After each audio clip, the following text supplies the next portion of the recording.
Shirts and pins are still available at theyeti.com.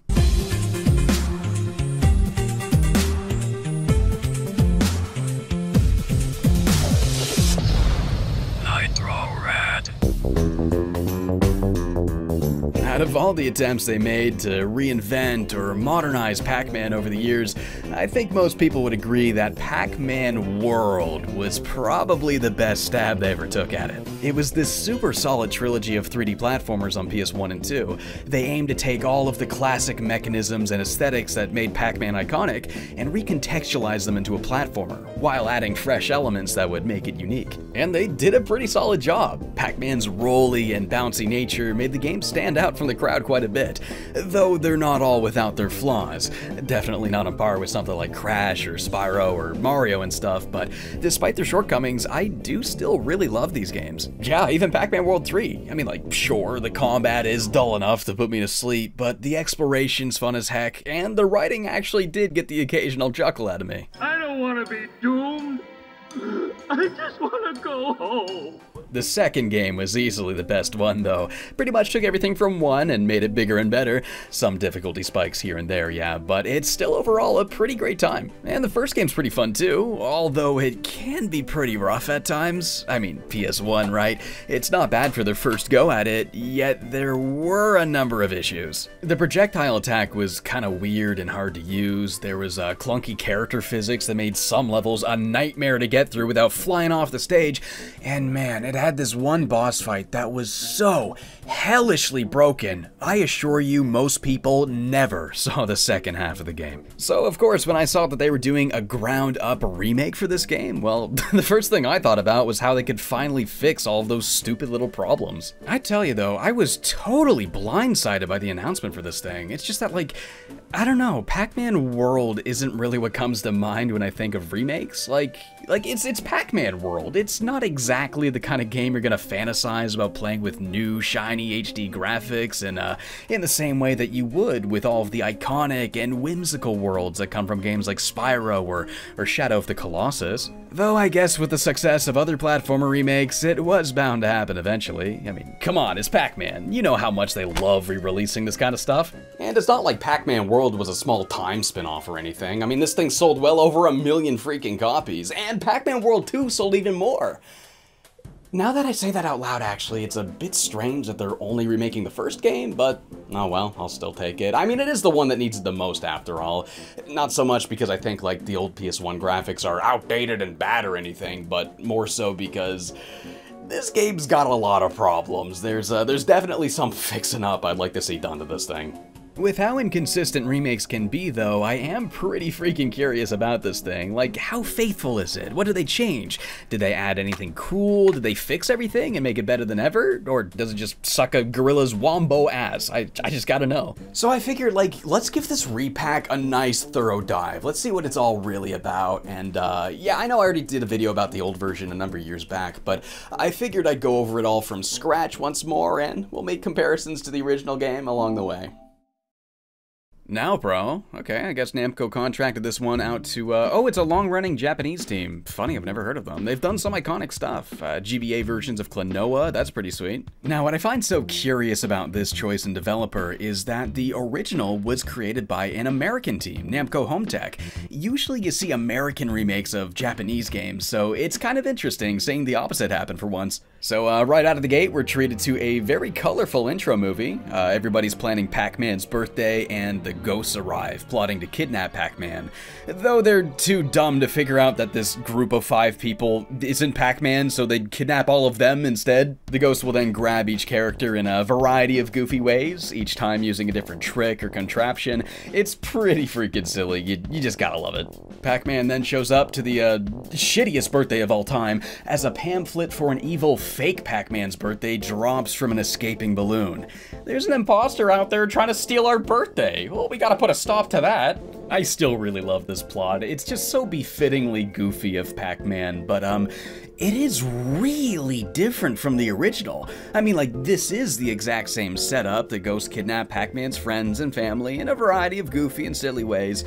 However, the tone and execution here are totally different. You did not see these ghosts in the original game. We had no idea who was taking everybody. It was still comical, yeah, but it was played to a more sinister and mysterious tune. We didn't get to find out until after the title screen that it's this imposter named Talkman who's getting the ghost to do all of his evil bidding. I don't think it's better or worse than the original at all. It kind of hits the same mark. It's just really fascinating seeing how differently they executed the exact same intro. However, the thing that really stuck out to me the most, and I'm sure it stuck out to you too, the total removal of Miss Pac-Man. Who the hell is this Pac-Mom character? Who are you and what did you do with the character that's supposed to be here? And it's not even just this game either. I bought the Pac-Man Museum Plus collection back when that came out, and I was befuddled. Playing all of these games again, games that I'm more than familiar with and have played many times before, yet something is weirdly different here. What the hell is happening? So I actually decided to look into this, and holy hell, I found a wild rabbit hole. Really good video about it right here, but basically what happened is, back in the day, the Miss Pac-Man game was not made by Namco. It was made by some random dude that was kind of making his own ROM hacks versions of games, just trying to make them harder, and thus Miss Pac-Man was born. So there was a legal agreement back then between him and Namco. Namco wanted to keep making the software and arcade machines as long as, you know, this guy got royalties for doing it, so all is cool.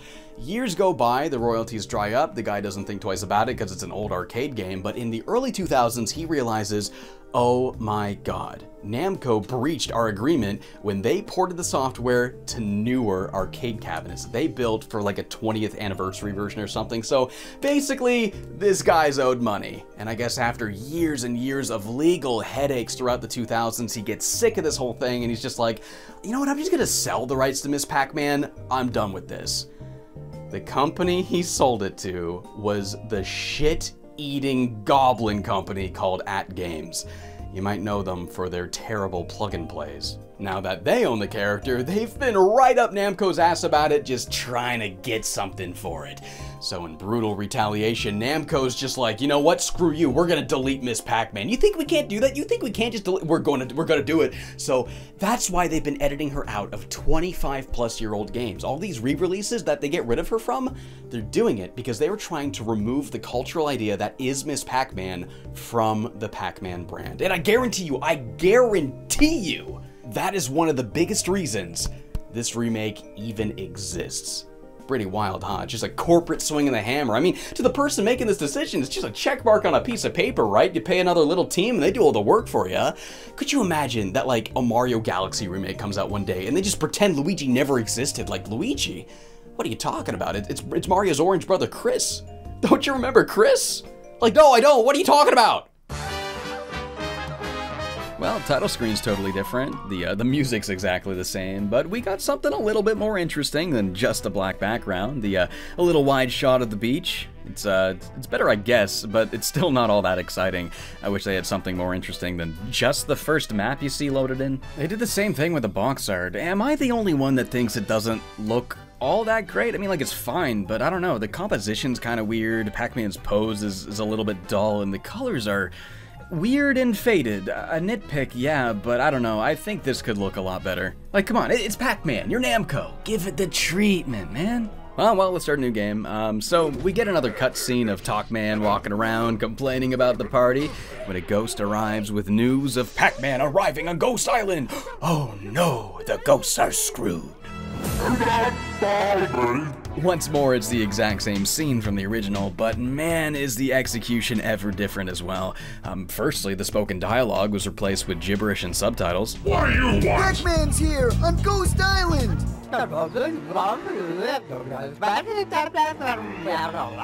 Talkman's design, wow, this is so much different. He's so much sleeker. It's definitely a cleaner design. No longer sports the gross asymmetrical eyebrows, which I really do miss. He looks more like a supervillain robot dude than he does a hideous hunk of junk thrown together by a disgruntled moron.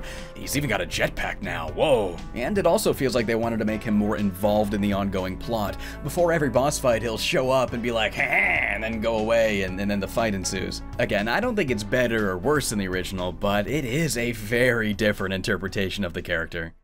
And boom, there we are, plopped right into Buccaneer Beach, the first level, and wow, this is actually pretty sweet looking. The colors really pop, man, wow. So for the uninitiated, Pac-Man World, it's a pretty simple platformer. It's not like a full open 3D collectathon like Banjo or Spyro. It's more like a Crash game, or maybe Mario 3D World's a better example. Very linear levels with a clear start and end. It's practically a side-scroller, except with about like a meter of depth that you can use to wiggle around the obstacles. And boy, does it all feel good. The controls feel tighter, the jumping feels a lot more accurate, ledge grab's a lot more responsive, so stuff like this doesn't have it anymore. The character physics here have been improved a lot over the original. Platforms that used to clunkily roll you off have been adjusted so they don't randomly take control away from you if you happen to hit it wrong. Oh my god, and those spinning platforms that were ridiculously hard to get a handle on, they don't affect your momentum so aggressively this time around. Just a lot of little tweaks like that. It all feels very good. I always really loved the moveset here. Pac-Man's main move is this bounce that you can use to gain height, like bouncing on up to higher areas, or you can use it to stomp on enemies, bouncing right down on top of them. You can also use it to break open those little chests, you can use it to bop those buttons, all that good stuff.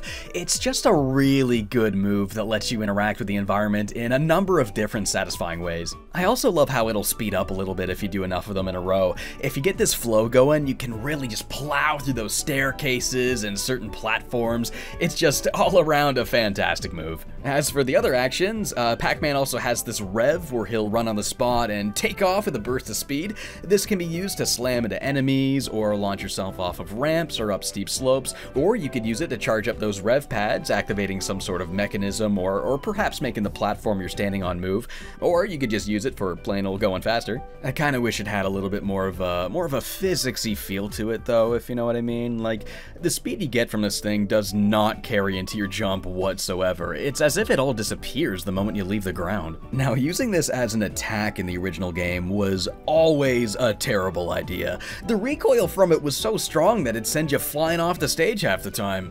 But here, I didn't have that problem at all. The rev ended up being just as viable for taking out enemies as the bounces.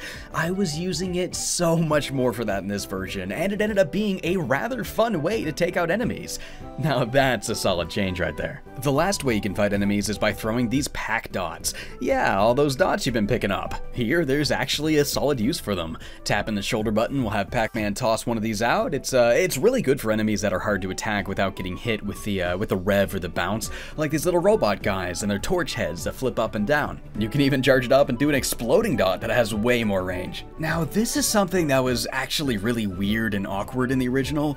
For some reason back then, Pac-Man would strictly spike it downwards towards his feet. I don't know why he did that. Like, the only way you could ever hit anything with it is if you jump directly in front of the enemy at like the precise angle first. I really don't know what they were thinking back then, because this is so much better. When you're collecting those dots, you'll often run into a couple of ghosts huddling around them. If you can find a power pellet, Pac-Man will then transform into his super munchy form, and then you'll be able to gobble them up, wrecking through anything in your path too. So yeah, this is also super different. In the original game, the power pellet did not change anything physically about Pac-Man whatsoever. The only thing it did was made the ghosts turn blue, and then you could go get them. But here, this feels like a mother frickin' power-up, you know what I mean? Like, oh my god, it's just so much more satisfying to do it this way. Did I just say mother frickin'? Jeez. The other power-ups also return, but those ones are more close to their PS1 counterparts, like the Super Bounce. This will knock out all the enemies around you when you use it. It's a kind of fun thing the game throws at you every now and then. Though the real star of the power-up show here is easily the Chrome Ball. This is the most fun thing you get here. I always thought this was really funny that it's literally just a blatant copy of Metal Mario from Mario 64, like both visually and functionally. But, you know, like I said before, if they're gonna copy ideas, they may as well do it from the best, right? And yeah, this is actually a really fun power-up in this game. I love the way it increases your weight. It has a feel that Mario never really got. Jumping around feels so much faster and snappier when you got it. Sometimes a magnet will grab you. That's a really fun idea for an obstacle. And sinking down through water is really satisfying because now you get to break all those boxes that you previously could only swim by. You'll find a variety of fruit in these boxes. So instead of being something that just helps you rack up points like they were in the original arcade games, the fruit now operate as a series of keys that you can use to open the corresponding fruit door. Many of these are required to find your way through the level, but the more tucked away ones will open optional gates that usually hide one of the letters of Pac-Man. If you manage to find all 6 letters, you'll then find the secret tape.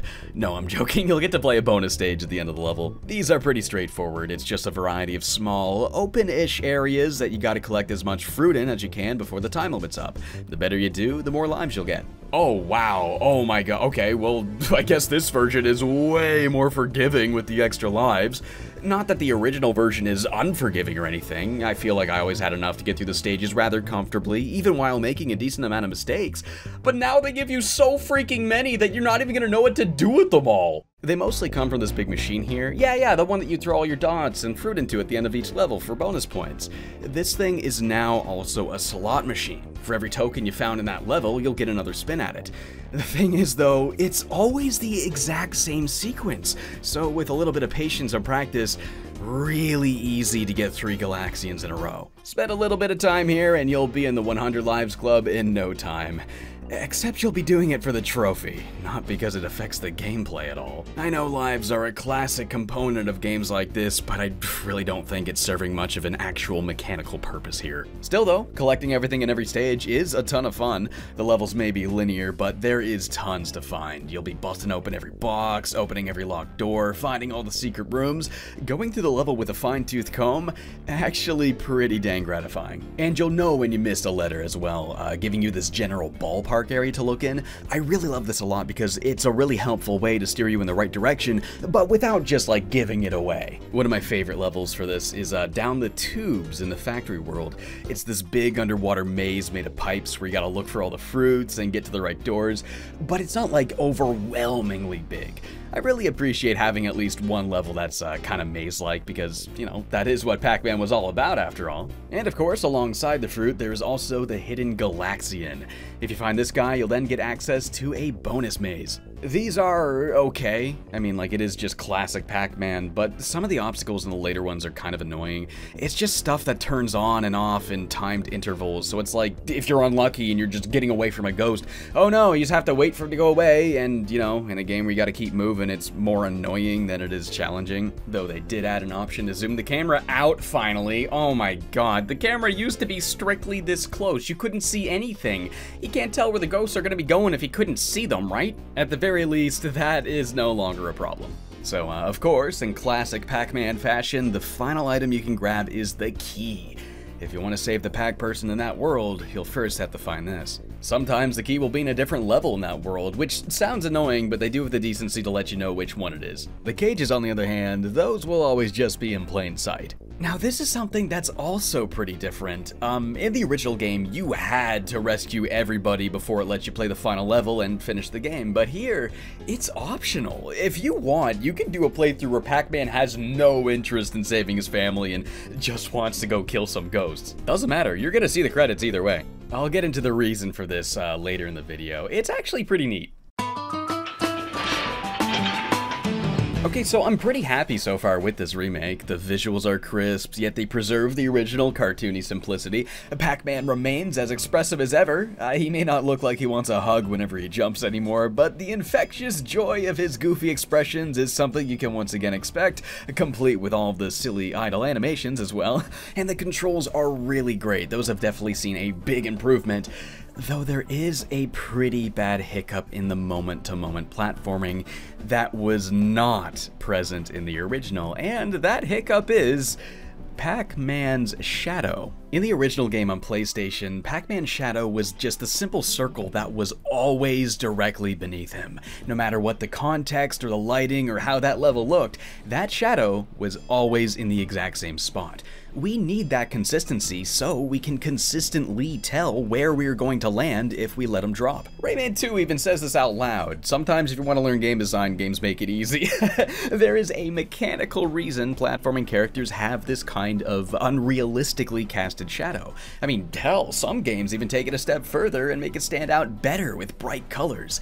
It's not about trying to figure out how, you know, the shadow would be realistically casted as much as it's about giving the player the visual feedback they need to properly engage with the level. The remake just isn't nearly as good about this as the original was. Most of the time the shadows kind of faint or hard to make out, which doesn't really do you any favors, but more so than that, there's one level that fumbles this entirely. Look at this, the shadow's right on the coffin, and I go right through. Why did they cast it on an angle in this level? That shadow's placement was important. I'm suddenly fumbling all these stupidly simple jumps that I never had a problem with in the old version. Not that it really matters though, because you're gonna have 100 lives to plow through before it's a problem. Maybe that's why they made the lives so easy to get. Nah, probably not, because there's a totally different thing here that seems to be trying to address this new problem? Well, kind of. There's a brand new move in this game that was not in the original that allows Pac-Man to extend his airtime. Press and hold the square button after you jump and Pac-Man will hang in the air a little bit longer with a little flutter kick, making it really easy to line up the finer jumps. I am really split on whether or not I like this change because, well, I don't know, it kind of seems like a band-aid on a greater wound, if you know what I mean. Like, instead of tweaking all of the level design and adjusting the platform size and distance and having the proper shadow to make everything feel good, they'd just instead rather give you a super move that makes every single jump really easy. Though, on the other hand, I guess you could argue that you could just not use it, and yes, I know that is not ever normally a real argument. If there's something dangling in front of you that is going to make the experience more comfortable, it's just human nature to fall back on it eventually. It's like trying to convince yourself not to use save states. Like, even if you do think they are going to impede the experience and make it worse, eventually you're just gonna roll your eyes and use it anyway, right? But I wouldn't really argue that here because this move feels really sluggish. It slows you right down. But that bounce, ooh, it is satisfying to go fast with that bounce. This move kind of feels like the opposite of that, so just naturally, I wasn't really relying on it at all. If anything, I was just using it to like get a little bit of extra distance out of a jump rather than like correcting my mistakes. So yeah, I kind of got some wobbly feelings about this move. I'm not really sure if I like it or not. The hub world's something that's a little different. It's a lot cleaner and shinier, sure, but what really matters here is how much they rearranged all of it. You used to make progress in one linear direction. If you wanted to walk back to an older world, you had to walk past every single other one on the way there. Kinda took forever sometimes. But now it's all set up like this. They got these split pathways to tie it all together from the middle. It also makes the final area feel a lot more significant, being this central piece of the island instead of being the thing on the far right. They even added a warp, so you can really easily get back to any world at any time. And as far as the worlds go, we start with a pirate theme before moving through an ancient ruins, an outer space level, a goofy carnival full of clowns, an industrial factory, and then we finally land in the spooky ghost world. I remember being a little bit confused as to why they choose a horror theme as the final level. Like, it's Pac-Man, what are we doing with ghosts and goblins and shit? But then it's like, oh wait, the bad guys are ghosts. No, yeah, that does make sense, of course. I always loved that. Miss Pac-Man on N64 did the same thing. Oh, sorry, I can't talk about Miss Pac-Man. I'm trying to forget that happened. Just like the original, you'll usually have access to 2 of these worlds at a time, giving you a tiny bit of freedom as to the order that you tackle the levels in. It's not a whole lot, but it was neat, so I'm glad they kept it. One of my favorite details about the original game was how the ghosts would always dress differently in every level. Construction hats in the factory, clown costumes for the carnival. It was a really cute touch. So I was pretty happy to see that they had that back in this one too. The ghost costumes are back in full force and they are more adorable than ever before. Probably the only thing here that is exactly the same as before is the soundtrack. It is completely untouched. They just use the original songs from the original version, which is totally fine. It's a really good soundtrack, but man, does it sound fuzzy sometimes. It's like they're using the exact same files that they just ripped off the PS1 disc.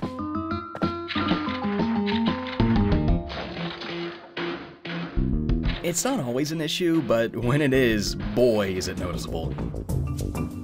Man, listening to all of this music again, I really did not give enough credit to the soundtrack in my old video. It's actually really clever and well put together. I find a lot of Pac-Man remixes tend to kind of rely on just repeating the very small amount of music that was actually present in the original Pac-Man.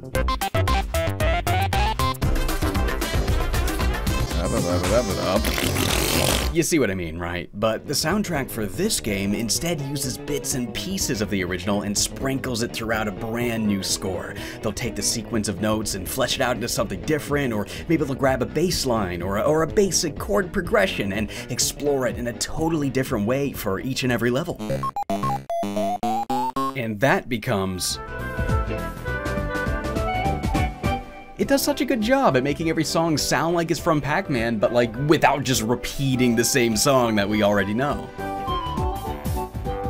Yeah, I really didn't give that enough credit in my old video, and considering that they didn't even credit the poor guy in this remake despite reusing the same compositions, the same MP3 files by the sounds of it, I feel like somebody's got us, so thank you, Todd Dennis.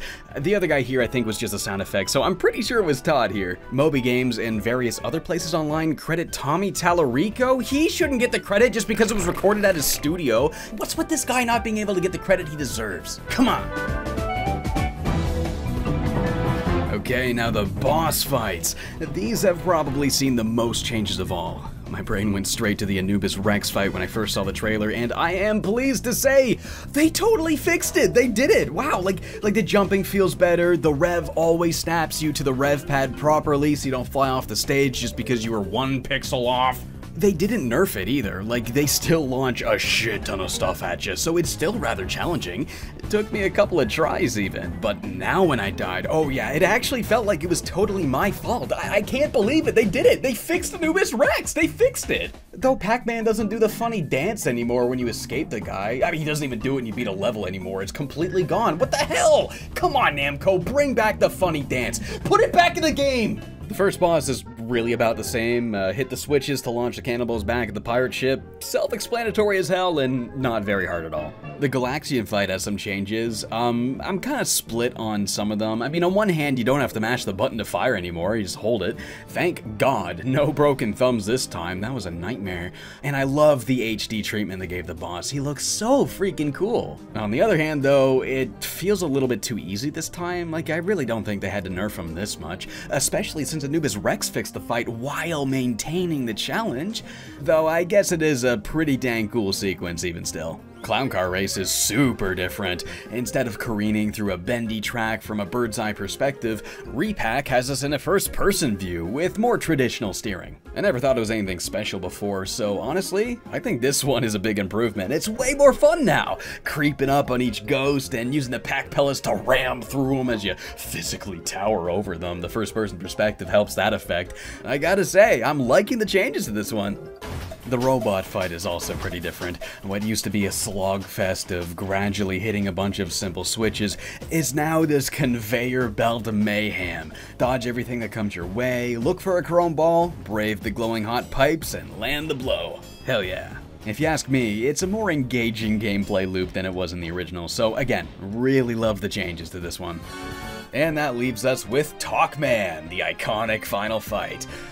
They kind of nerfed it a lot. The original fight did have this big issue where Talkman could really easily send you flying off the stage if you didn't memorize all of the moves, and it was always at the very end too, so it's like you fight all the way through just to get sent flying every time until you dedicate all the moves to memory. It was a pretty solid and challenging fight, but the way it goes this way at the end every time, it really soured it for me. This version overhauls the fight entirely. You no longer have to dodge the slams, to pick up the dots, to chuck them at them, and dodge the shockwave bounces, hit all the switches, go up, and land the blow. This now all plays out with brand new attacks. And sure, it does fix that old issue of getting knocked out way too easily, but it now feels a little bit too easy to be a big final showdown. Visually, it is all very cool, and they do add some new moments to help make it all feel larger than life, but I don't know, I think I would have preferred something that played a little bit more like a final boss instead of this comfy cushion fight that acts all epic once you're done. You know, it's not as frustrating anymore, but I think it's now just kind of okay. Okay, so after the fight, there is something new that's pretty different, and it's a pretty cool surprise for fans of the original game, so I'm gonna give you a spoiler stamp here. If you don't want to spoil the brand new surprise, you can skip here. But otherwise, what are you talking about? Alright, so remember when I said saving everybody was optional? If you don't save everybody, you'll get that standard ending. Talkman turns out to be a sad little ghost who's just upset that Pac-Man gets all the spotlight. Nobody cares about the ghosts. It's worded differently, but it's the exact same idea. Pac-Man, being a total sociopath, fails to sympathize and instead falls back on the age-old tradition of ghost murder. I always hated this ending. I don't know why they made Pac-Man a total jerk for no reason. Why can't you just be nice to the funny ghost? Look how sad he is. But wait, what if there was a better way? What if I do rescue everybody and then I beat the boss and, oh my god, the last scene plays out differently. Instead of killing him and eating him, Pac-Man forgives the ghost and accepts his apology. Yo, I did not expect them to change that sort of thing. I did not expect them to touch the story at all, but that's a cool freaking change right there. I always hated the original ending. It made Pac-Man seem like a total dick, but this is way more satisfying if you ask me, and making it a hidden ending too. That was a really cool move. Made returning to it for people like me, just you get to find this extra thing that didn't used to be there. That is so freaking sick. There's also a pretty cool bonus item I never mentioned in my old video because it was really difficult to get in the original game. You had to rack up a total of 1 million points across all of the levels.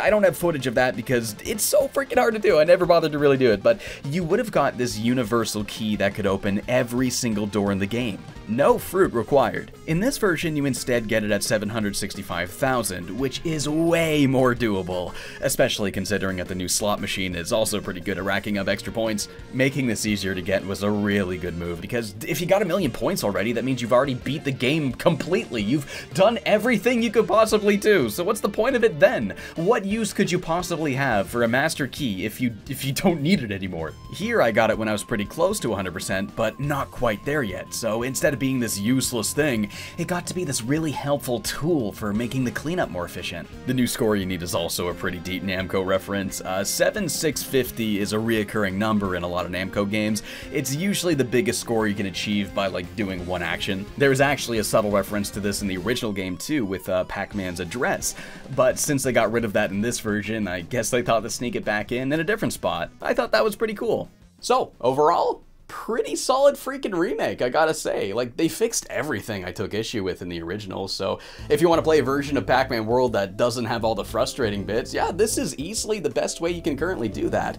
Though there are some changes I'm not crazy about. Some of the boss fights are a little bit too easy now, and Pac-Man Shadow does not go where it's supposed to. It is just hard to tell where you're gonna land sometimes, and certain additions like the flutter jump, still kind of split on whether or not I like it. But then again, it does do what a good remake needs to. Addresses the problems with the original and seeks to correct them so the game can be a more enjoyable experience. They could have just enhanced the graphics and left all the problems behind, but luckily they also focused on improving the gameplay a lot, which is what really matters here. If you're thinking about giving RE-PAC a try, it's available on pretty much everything new. PS4 and 5, Xbox Series X and 1 and whatever the Xboxes are called, PC and Nintendo Switch. Brady actually brought the Switch version over so I could see how it runs, and yeah, it still looks pretty freaking good. Pretty much on par with the other versions, it's just that the frame rate is 30 instead of 60. And as far as platformers go, this one's not really input demanding enough to make me care that much about 60, so if you're thinking about getting it on Switch, I'd say the lower frame rate, not really a big deal here. I do really wish they included an option to play the original, though. I don't think it should just be lost to time and replaced by this version like Namco wants. I mean, like, I understand they have a legal incentive here, but damn it, the originals are still valuable. It shows growth, it shows change, but ultimately, I really just think that PS1 aesthetics are still cool and valid and worth experiencing. And before you just say it's nostalgia, I never had a PS1 as a kid. I did not care about the way these things looked until I started reviewing them for YouTube. PS1 games just look cool, come on. Like, I never grew up with Spyro, I mostly played the remakes, but I still love visiting a version of that world that looks like this. But alas, the state of video game preservation is unfortunately tied to the business of big dumb companies. If you want to play the original version, Namco is never going to make that any easier on you. I mean, I think you can still play it on PS3, you still got a PS3, you can maybe buy it on the store, but otherwise, you are going to have to rely on the video game Robin Hoods out there that are doing God's work. But yeah, while I don't think this game should necessarily replace the original, I do think it's pretty damn cool that a version with all the fixes does exist now. Really makes me wish they'd do the same thing for Pac-Man World too. I mean, if you think about it, this game desperately needs the remake. I mean, whenever I think of Pac-Man World 2, just the only thing I can think of is the fact that Miss Pac-Man exists. Oh, it's just a crying shame that the cultural idea of Miss Pac-Man is just so directly tied to my experiences playing this thing, so maybe you should do something about that, Namco. I have to say, I really did not expect this Pac-Man World Remake YouTube video to end up being 34 freaking minutes long. I guess I wanted to be really thorough and, I don't know, do a better job of tackling the source material than I did in the old video I did years ago. So, I don't know, hopefully I did that, and thank you for watching it. Pac-Man!